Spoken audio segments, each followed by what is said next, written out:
क्या आप जानते हैं टूरिज्म सेक्टर इंडिया की टोटल एम्प्लॉयमेंट में से 12 से 15% जॉब्स जनरेट करता है एंड दूसरे कई सेक्टर्स पर टूरिज्म इंडस्ट्री का मल्टीप्लायर इफेक्ट होता है। तो आज हम डिस्कस कर रहे हैं टूरिज्म सेक्टर की एक कंपनी का आईपीओ। इस वीडियो में आप जूनिपर होटल्स लिमिटेड आईपीओ जो जल्द ही लाइव होने वाली है उसके डिटेल्स के बारे में जान पाएंगे। जूनिपर होटल्स लिमिटेड एक लग्जरी डेवलपमेंट और ओनरशिप कंपनी है। ये कंपनी हयात ग्रुप के 19.6% होटल रूम्स और अपार्टमेंट्स ओन करती है।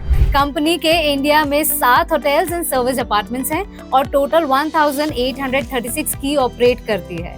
ये सभी लग्जरी और अपस्केल होटल्स हैं जो लैंडमार्क लोकेशंस में प्रेजेंट हैं, जैसे मुंबई, दिल्ली, अहमदाबाद, लखनऊ, रायपुर एंड हम्पी। इनमें से ग्रैंड हयात मुंबई इंडिया का लार्जेस्ट लग्जरी होटल है।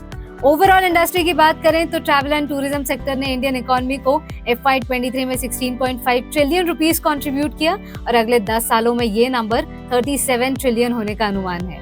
ये सेक्टर 4 करोड़ पॉपुलेशन को एम्प्लॉय करता है। बाय 2047 टूरिज्म सेक्टर इंडिया की जीडीपी में $1 ट्रिलियन कंट्रीब्यूट करेगा। देश की बढ़ती अर्थव्यवस्था, बेहतर infrastructure and services, growing disposable income और लीजर स्पेंडिंग के चलते टूरिज्म इंडस्ट्री के प्रोस्पेक्ट्स अच्छे हैं। कंपनी के को स्ट्रेंथ्स की बात करें तो जूनिपर होटल्स के पास होटल डेवलपमेंट मार्केट में करेक्ट लोकेशन और अपॉर्चुनिटी स्पॉट करने का 40 साल का एक्सपीरियंस है। कंपनी ने ऐसे लोकेशंस में होटल डेवलप किए हैं जहां एंट्री बैरियर्स और रिस्क हाई हैं। हयात ग्रुप के साथ कंपनी का 40 सालों का रिलेशनशिप है। 1982 में हयात ग्रुप का पहला hotel Hyatt Regency Delhi Juniper hotels के प्रमोटर ग्रुप ने डेवलप किया था।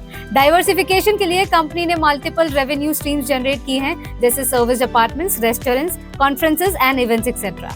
होटल इंडस्ट्री में बढ़ती डिमांड को मीट करने के लिए एस्टैब्लिश्ड होटल ओनर्स जैसे जूनिपर होटल्स को काफी बेनिफिट मिलने वाला है।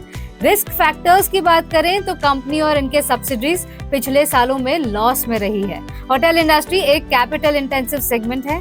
कंपनी की टोटल बोरोइंग्स 2200 करोड़ से भी ज्यादा है। हाई डेट्स की वजह से कंपनी के कैश फ्लोज का बड़ा हिस्सा डेट सर्विसिंग में जाता है।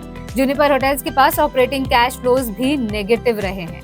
रिसेंटली इन्होंने CHPL को एक्वायर किया, जिनके डेट रीपेमेंट्स में डिलेज हैं। होटल ऑपरेशंस में कई खर्चे फिक्स होते हैं जिन्हें इफेक्टिवली मैनेज करना चैलेंजिंग होता है।